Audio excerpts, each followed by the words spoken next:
It is good to be with you this morning. Would you join with me in prayer?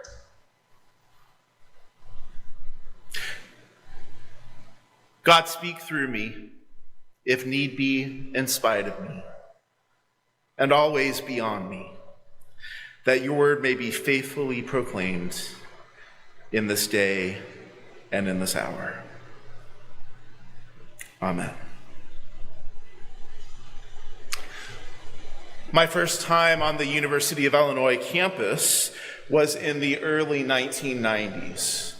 I was trying to figure out what I was supposed to be doing with my life, and I thought that at the time I wanted to be an architect.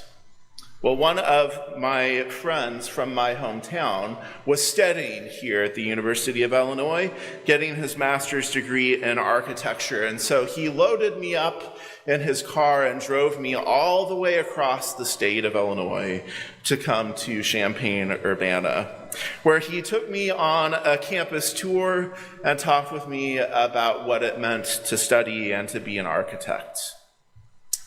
Well, over time, my interests changed, and I no longer felt called to be an architect, and so I went to Western Illinois University to be a music major, where I remained for graduate school in music.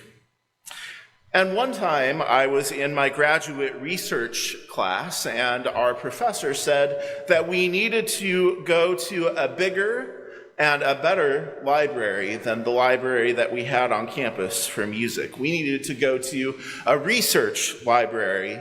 And so we loaded up in our cars and we came across Highway 136 to the University of Illinois.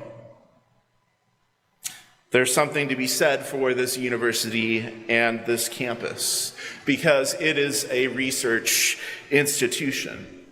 You may not realize this, but there are close to 200 research centers on campus at the University of Illinois.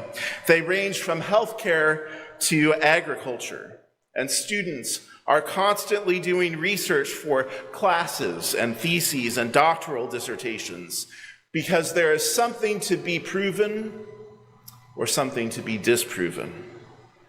There is always something that needs to be known. In the days leading up to Jesus' death, everything had been focused on Jesus as a person. The gospel writers remind us of Jesus being flogged, being stripped, dressed up, and beaten some more. They remind us that he carried his cross at least partway to Golgotha. They remind us that he hung on a cross with nails in his hands. And when they thought that he had passed away, they checked to make sure that he was dead by placing a spear or a sword in his side. The gospel accounts of the Passion focused on Jesus' body. What happens 3 days later then shakes the disciples. At least in John's gospel, Mary Magdalene goes to the tomb first, where she finds that the stone has been removed. She takes this claim to Peter and to the other disciples. She tells them that they have taken him from the tomb. And so Peter and the other disciple race then to the tomb, where the other disciple wins the race and looks inside and confirms what Mary has seen, that there is no body. Peter confirms when he arrives at the tomb the absence of Jesus, and then they went home. After Mary meets Jesus in the garden, she goes to the disciples to tell them, "I have seen the Lord." There's already so much doubt around these events. The disciples apparently believed that Jesus had been taken. Matthew tells us that the soldiers were paid off to spread rumors that the disciples took Jesus. And no one seems to understand the scriptures. No one seems to understand that Jesus had prepared his disciples that he would rise from the dead. But no one has experienced resurrection before. Resuscitation, yes, but not resurrection. Those in the Gospels who have died previously return to their former life. But Jesus can do what no one has ever seen. So later that night, the disciples, 10 of them at least, were gathered together. And they feared for their lives. They wondered if what had happened to Jesus would also happen to them. And so the doors to the room where they were gathered were locked when Jesus appeared among them. You and I don't have that capability, do we, to make it through locked doors? But Jesus does.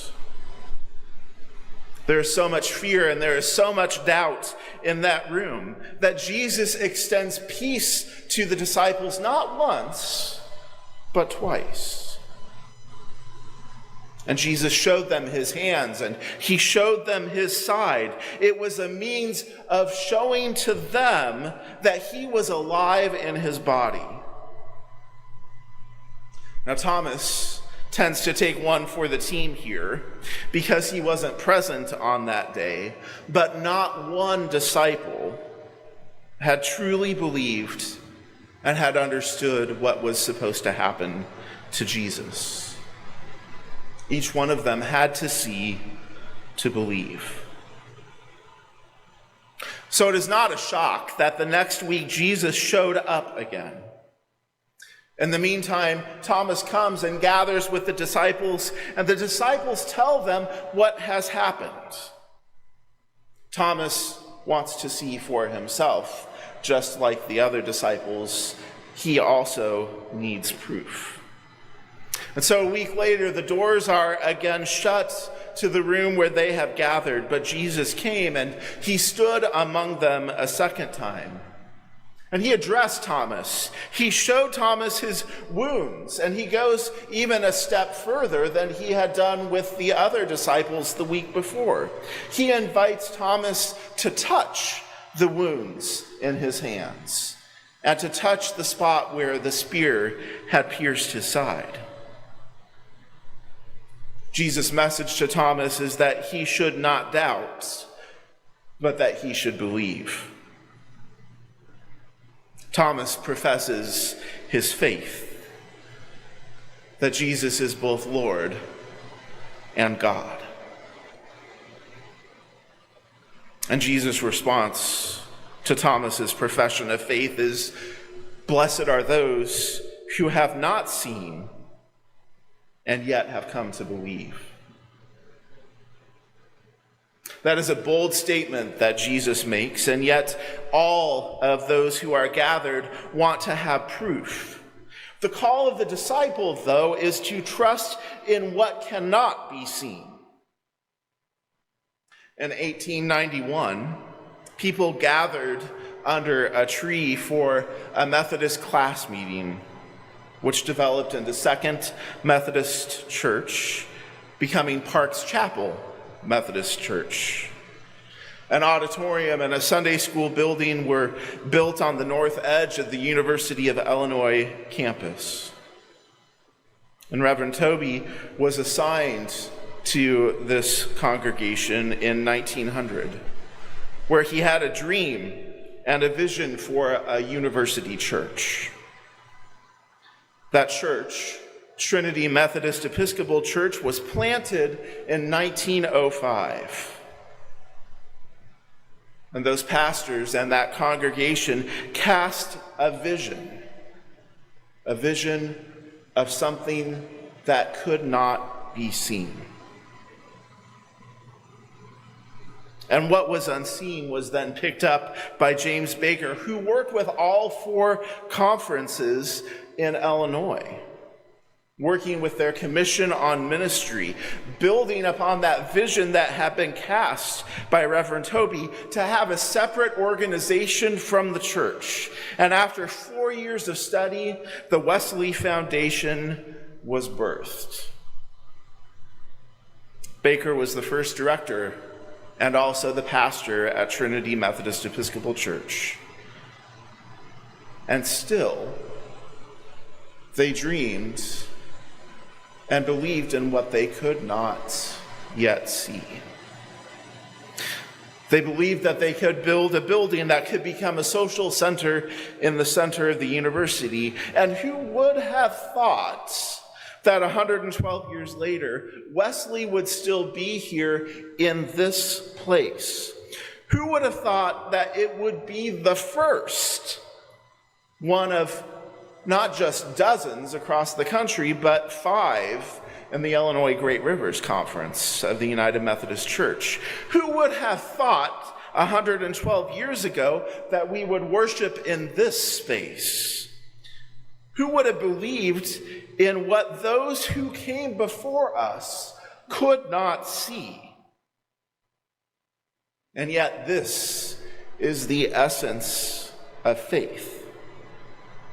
When we cannot see, we still must trust God. When we cannot see, we make a choice to believe. And here we are. We are nearing our 112th anniversary, and there is a threat of reduced conference funding on the line. And in the last several years, there have been so many changes in staffing and budgets.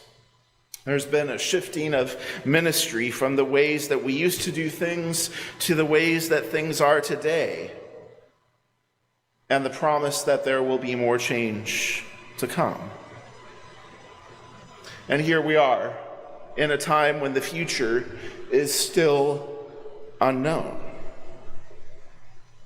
And I wonder if Jesus is here with us today with the anxiety that we have carried around with us, offering us God's peace.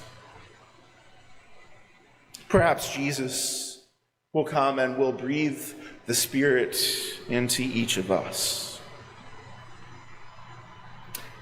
And as we continue to move forward, may we move boldly and confidently, trusting that Wesley's future that God has planned for us may be transformed, even if we cannot see it right now. Amen.